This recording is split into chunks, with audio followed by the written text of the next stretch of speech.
개혁 입법 동맹이 필요하다. 동맹입니까? 예, 동맹. 네. 벨트도 나오고 동맹도 나오고. 네. 네, 얼라이언스를 해야 네. 된다라고 주장을 하는데요. 여기에 바른미래당까지 합치면 180석이 되더라고요. 네. 어떠세요, 이거? 개혁 입법 동맹. 그게 뭐 우리 마음대로 되는 건 아니고요. 그렇죠. 근데 이제 시간을 조금만 거슬러 올라가 네. 보면 박근혜 대통령, 탄핵 전 때. 대통령이 그렇게 국정농단 했을 때 저희 국회의원인 저희들도 당시 새누리당에서 이탈표가 나올 거다라고는 생각도 못 했거든요.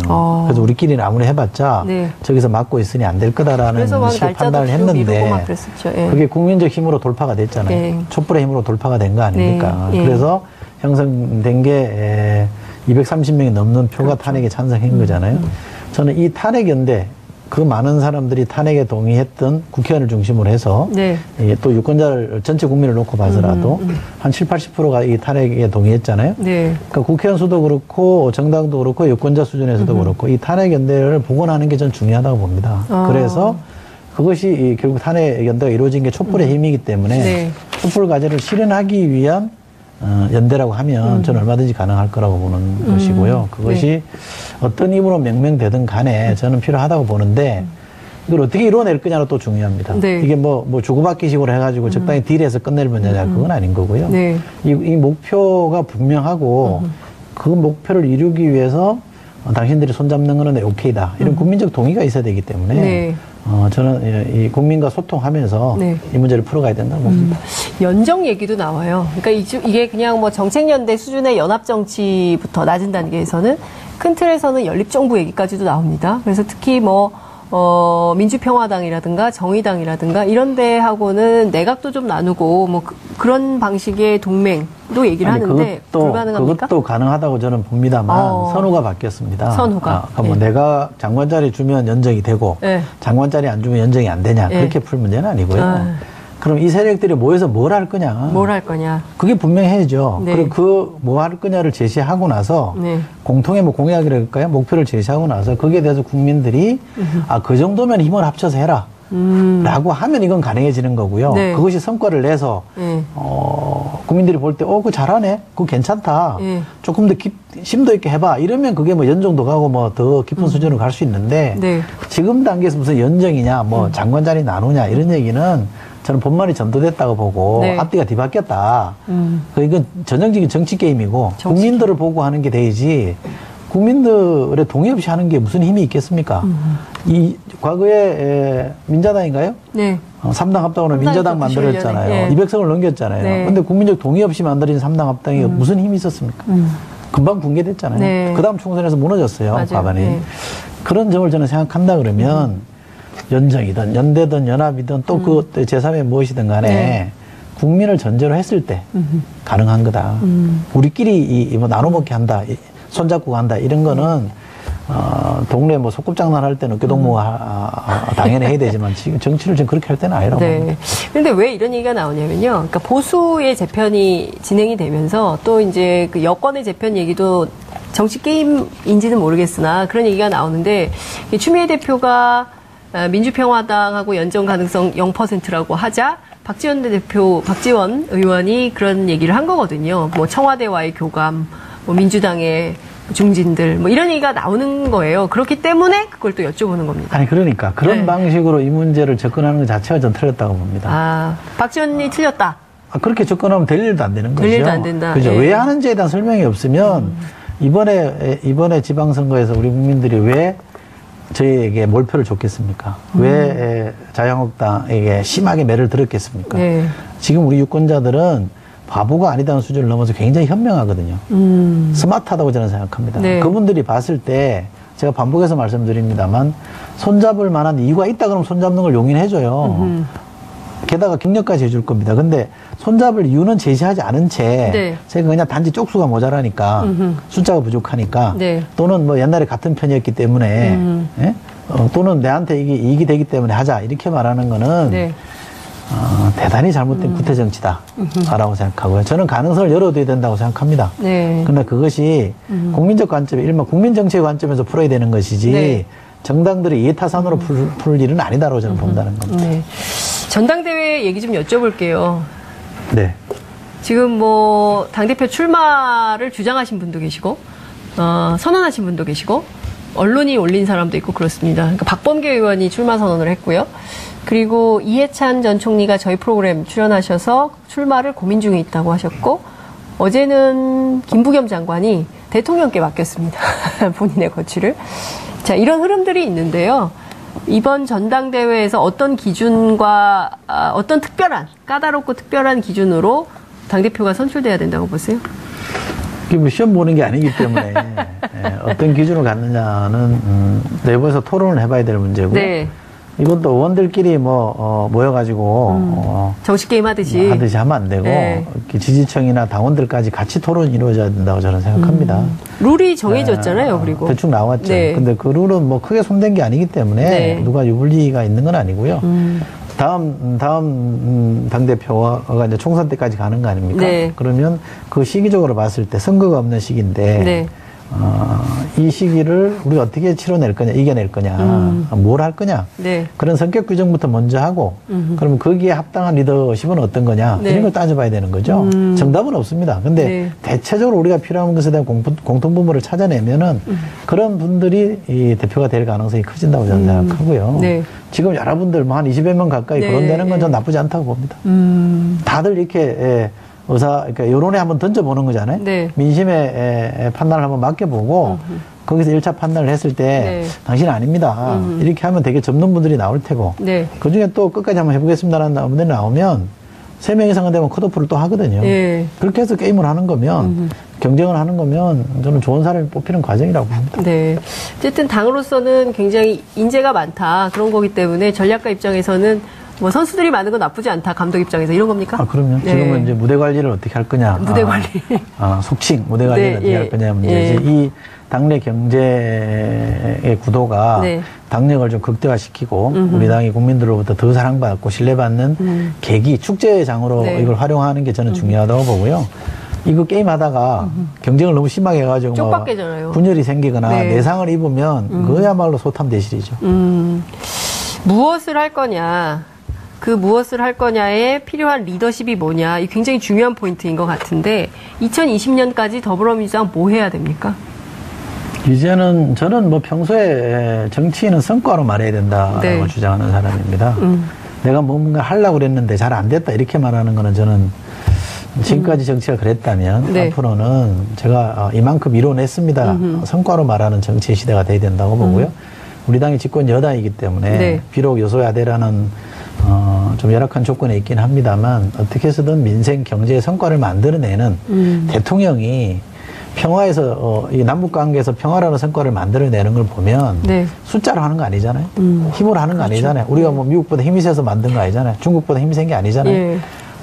그야말로 진정성을 가지고 집요하게 해법을 모색하니까 풀리더란 말이죠. 네. 그러면 경제, 민생 또는 사회개혁 분야에서 우리 당이 집요하게 뭔가를 풀어내는 능력, 해결자로서의 능력을 저는 보여주는 게 좋겠고 네. 그 성과가 국민들에게 체감이 될 때 다음 총선에서 저는 더 많은 지지를 받을 수 있다고 보는 편이라 네. 그렇다면 이 당을 어떻게 잘 추스리고 가느냐. 그러니까 통합의 과제도 있고 혁신의 과제도 있는 거죠. 네. 그렇잖아요. 당을 잘 통합시켜서 가는 과제도 있고 네. 그러나 이 당이 우리끼리 잘 먹고 잘 살자는 게 아니기 때문에 정당이라는 건 민심 속에 있는 거 아닙니까? 그렇죠. 그러면 어떻게 하면 혁신할 거냐. 이게 우리 당이 더불어민주당이 대한민국 혁신, 나라다란 나라를 만드는 이 혁신의 과정에 동력이고 견인차가 될 거냐. 네. 그게 적합한 리더십이 뭐냐. 이런 고민을 저는 해야 된다고 생각합니다. 그 사회혁신도 중요하지만 사실은 국민들 입장에서 볼 때는 민생경제의 해법을 내는 거가 굉장히 중요한데 소득주도 성장 관련해서 앞에도 잠깐 얘기를 했지만 그래서 소득주도 성장이 제대로 안 되고 있기 때문에 이번에 어제 청와대에서 경제수석, 일자리수석 경질한 거다. 뭐 이런 분석을 언론은 하고 있어요. 그리고 보수야당도 그렇게 하고 있고 그렇기 때문에 이참에 뭐 폐기해야 된다 이런 주장까지도 합니다. 물론 청와대는 그런 생각이 전혀 없어 보이긴 합니다만. 근데 이제 국민들 입장에서 볼 때는 정말 내 손에 잡히는 좀 경제적 대안 이런 게 좀 있었으면 좋겠거든요. 이제 해야죠. 이제 한다고요? 이제 집권한 지 저희가 1년 됐습니다. 1년 됐긴 네, 했지만 네. 상반기가 지났지 않습니까? 1년 올 됐고. 초에 1월 1일 날 청와대 메시지가 이게 삶이냐에 대한 답을 네, 응답을 맞습니다. 하는 해로 만들겠다고 네, 했어요. 맞습니다. 이제 6개월밖에 안 남은 건데. 그 답을 그게 이제 금년 안에만 다 답이 나오는 건 아니겠습니다만 네. 답이 이제 서서히 나와야 되는 거고요. 청와대 수석들 일기 수석을 하셨던 분들이 저는 새로운 방향을 제시하는 데는 대단히 큰 역할을 했다고 생각합니다. 네. 그러나 그 방향만 가지고 우리가 국민들을 설득할 수 없기 때문에 이제는 체감할 수 있는 성과를 내야 된다라는 과제는 분명한 거예요. 대통령도 네. 그렇게 말씀하셨고 예. 그 부분은 그러면 새로운 사람한테 맡겨서 심기일전해서 한번 가보자. 우리가 약간 좀 소홀한 게 있었다면 다시 바로잡고 가자라는 저는 성찰의 의미도 있다고 생각하고요. 심기일전의 의미도 있습니다. 그렇게 가야 되는 문제고요. 네. 소득주도 성장에 대해서 저는 이렇게 뭐라고 자꾸 얘기하는 것 자체가 저는 과도한 이념 논쟁이라고 생각하고요. 이념 논쟁이다. 아니 이게 소득주도 성장이라는 게 다른 말로 하면 포용적 성장이고 네. 그거는 국제기구 IMF나 OECD나 이런 데서 다 지금 해야 된다고 주장하는 거 아닙니까? 예. 근데 이게 마치 뭐 세상에 없는 이상한 걸 갖고 와서 하는 것처럼 얘기하는데 그건 잘못됐다고 보고요. 네. 다만 소득을 늘려주는 조치도 우리가 해야 됩니다만 네. 비용을 줄여주는 우리가 가계의 비용을 줄여주는 노력도 또 해야 되잖아요. 네. 임금을 늘려주는 게 소득을 늘려주는 게 한계가 있기 때문에 네. 그러면 예를 들면 내가 교육비가 100원 나가던 것을 70원으로 줄여주면 소득이 예. 올라가는 거 아닙니까? 그렇죠. 이런 전방위로 우리가 정책적 수단을 다 써야 주거비 뭐 되는데 이런 거. 예. 그동안 조금 우리가 갇혀 있었던 느낌 예. 그거는 뭐 당도 좀 책임이 있습니다. 그래서 이런 것들을 좀 열고 우리가 쓸 수 있는 수단들을 충분히 동원해서 민생에서 손에 잡히는 변화를 체감하게 하자. 네. 이런 식의 메시지를 대통령께서 인사를 통해서 던졌다고 보고요. 네. 우리 당도 거기에 올인해야 된다고 저는 생각합니다. 그러면 민생 경제정당을 선언한 건 바른미래당이거든요. 김관용 원내대표가 민생경제정당을 하겠다고 주장을 하는데 저희가 원내대표가 먼저 얘기했고요. 저희가 유능한 예. 경제정당 얘기를 했었죠. 든든한 평화정당입니다. 예. 아. 알겠습니다. 상표권은 민주당에게 있는 걸로. 이 상표는 예. 오래된 문재인 대통령이 대표 시절에 내건 구호입니다. 알겠습니다. 네. 네. 안보정당이 평화정당으로 바뀐 거죠. 안보정당이 평화정당으로 바뀌었다. 든든한 안보정당이었는데 든든한 평화정당이고요. 이 평화라는 건 안보를 전제로 가능한 거기 때문에 네. 진화된 개념인 거고요. 유능한 경제정당도 유능한 민생정당이라는 개념으로 조금 더 손에 잡히게 만든 거라 네. 조금 더 진화됐다고 보시면 돼요. 시대에 맞게끔 약간 변형했다고 보시면 됩니다. 네. 어쨌든 이제 정당의 변화 속에서 또 정치인의 역할 뭐 이런 게 있는 거 아니겠습니까? 네. 정치를 어떻게 하시려고 그러는 겁니까? 얼마 전에 언론 보도에 따르면, 차기 총선 불출마 얘기가 나오더라고요. 기자들이랑 밥 먹다가 그런 얘기를 했는데요. 네. 편한 자리에서 당대표한테 원내대표한테 혼났습니다. 네. 많이 혼나셨어요? 네. 그런 얘기 하지 마라. 한 2년 정도 남았는데 뭔 그런 얘기를 지금 해서 생뚱맞게 하냐라는 게 있고 국회의원 하나하나가 당의 자산인데 그렇게 가볍게 어디 가서 얘기하지 마라 이렇게 해서 정색하고 제가 혼났고요. 네. 저희 보좌진한테는 혼났습니다. 저는 뭐 그 지적이 맞다고 생각하고 제가 국회의원을 더 할지 말지에 대한 고민을 깊이 하고 있는 건 사실이고요. 그것이 정치가 국회의원 정치만 있는 게 아니고요. 의회 정치만 있는 게 아니고. 그렇죠. 다른 정치 영역들이 많이 있기 때문에 좀 넓게 생각한다 이렇게 이해해 주시고 때가 되면 뭐 말씀드려야죠. 네. 어떤 정치를 하고 싶으세요? 그게 좀 거창하게 얘기하면 세상을 바꾸는 정치를 하고 싶죠. 세상을 지금 계속 바꾸고 계시지 않습니까? 선거에서 이기는 것도 중요하고요. 네. 저는 보통 사람들의 삶이 조금이라도 나은 정치를 해보고 싶고 그 정치가 이루어지는 제도 개선에 저는 상당히 열망이 좀 있습니다. 네. 그래서 그런데 제가 역할을 하는 게 더 중요하지 국회의원이냐 아니냐는 별로 중요하지 않다라고 보고요.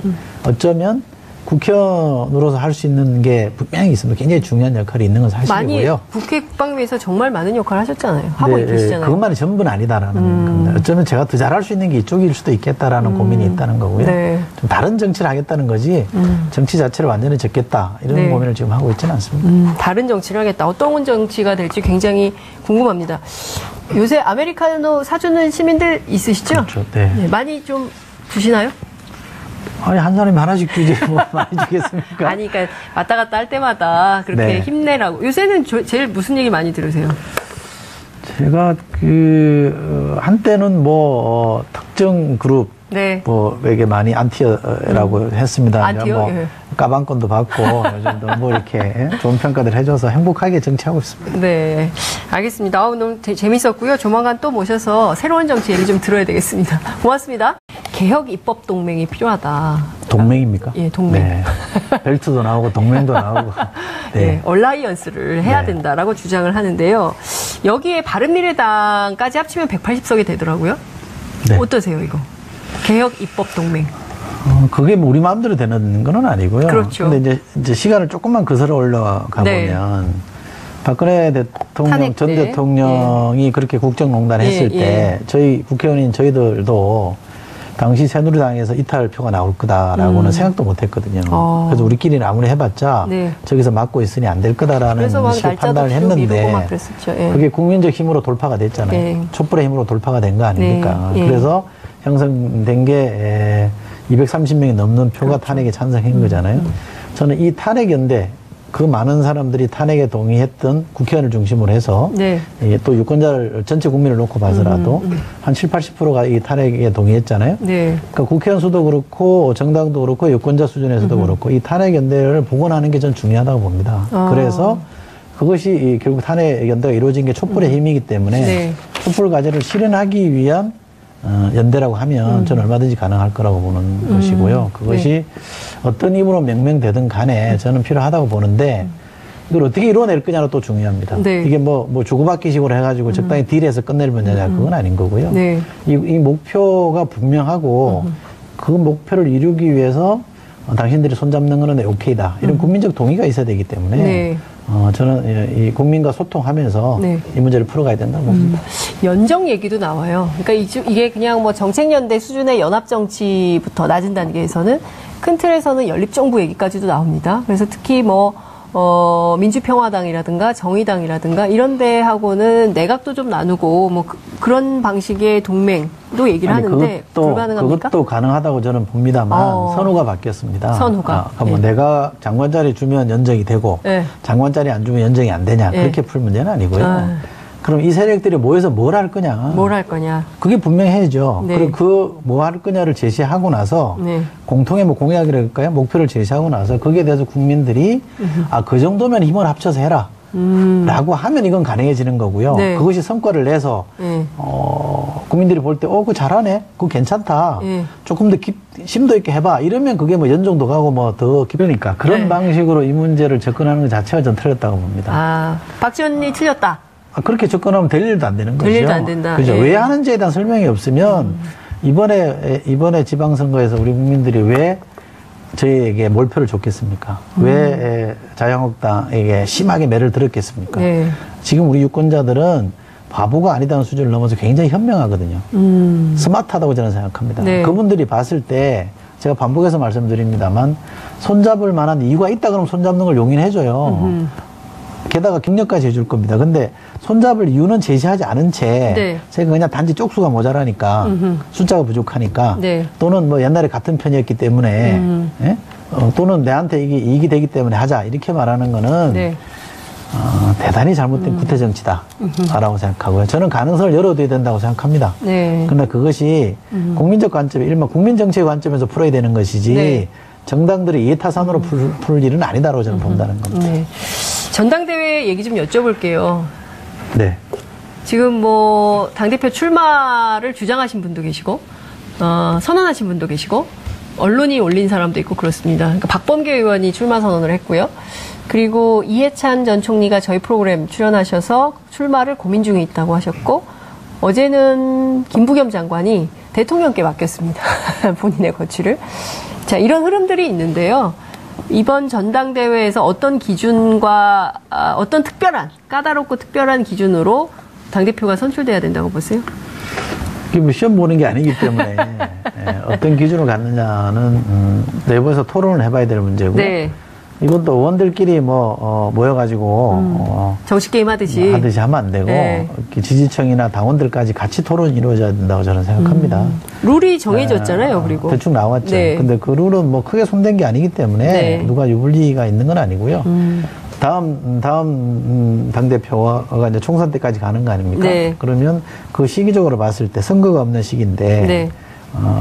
이 시기를 우리가 어떻게 치러낼 거냐, 이겨낼 거냐, 뭘 할 거냐. 네. 그런 성격 규정부터 먼저 하고, 그러면 거기에 합당한 리더십은 어떤 거냐, 네. 이런 걸 따져봐야 되는 거죠. 정답은 없습니다. 근데 네. 대체적으로 우리가 필요한 것에 대한 공통분모를 찾아내면은 그런 분들이 이 대표가 될 가능성이 커진다고 저는 생각하고요. 네. 지금 여러분들 뭐 한 20여 명 가까이 네. 거론되는 건 전 나쁘지 않다고 봅니다. 그 수준으로 갈 수 있는데, 네. 지금 단계에서 무슨 연정이냐, 뭐 장관 자리 나누냐, 이런 얘기는 저는 본말이 전도됐다고 보고 네. 앞뒤가 뒤바뀌었다. 이건 전형적인 정치 게임이고 국민들을 보고 하는 게 되지 국민들의 동의 없이 하는 게 무슨 힘이 있겠습니까? 이 과거에 민자당인가요? 네. 3당 합당으로 민자당 만들었잖아요. 예. 200석을 넘겼잖아요. 네. 근데 국민적 동의 없이 만들어진 3당 합당이 무슨 힘이 있었습니까? 금방 붕괴됐잖아요. 네. 그 다음 총선에서 무너졌어요. 맞아요. 과반이. 네. 그런 점을 저는 생각한다 그러면 연정이든 연대든 연합이든 또 그 제3의 무엇이든 간에 네. 국민을 전제로 했을 때 가능한 거다. 우리끼리 뭐 나눠 먹게 한다. 손잡고 간다. 이런 거는 동네 뭐 소꿉장난 할 때는 어깨동무가 당연히 해야 되지만 지금 정치를 지금 그렇게 할 때는 아니라고 봅니다. 네. 그런데 왜 이런 얘기가 나오냐면요. 그러니까 보수의 재편이 진행이 되면서 또 이제 그 여권의 재편 얘기도 정치 게임인지는 모르겠으나 그런 얘기가 나오는데 추미애 대표가 민주평화당하고 연정 가능성 0%라고 하자 박지원 대표, 박지원 의원이 그런 얘기를 한 거거든요. 뭐 청와대와의 교감, 뭐 민주당의 중진들, 뭐 이런 얘기가 나오는 거예요. 그렇기 때문에 그걸 또 여쭤보는 겁니다. 아니,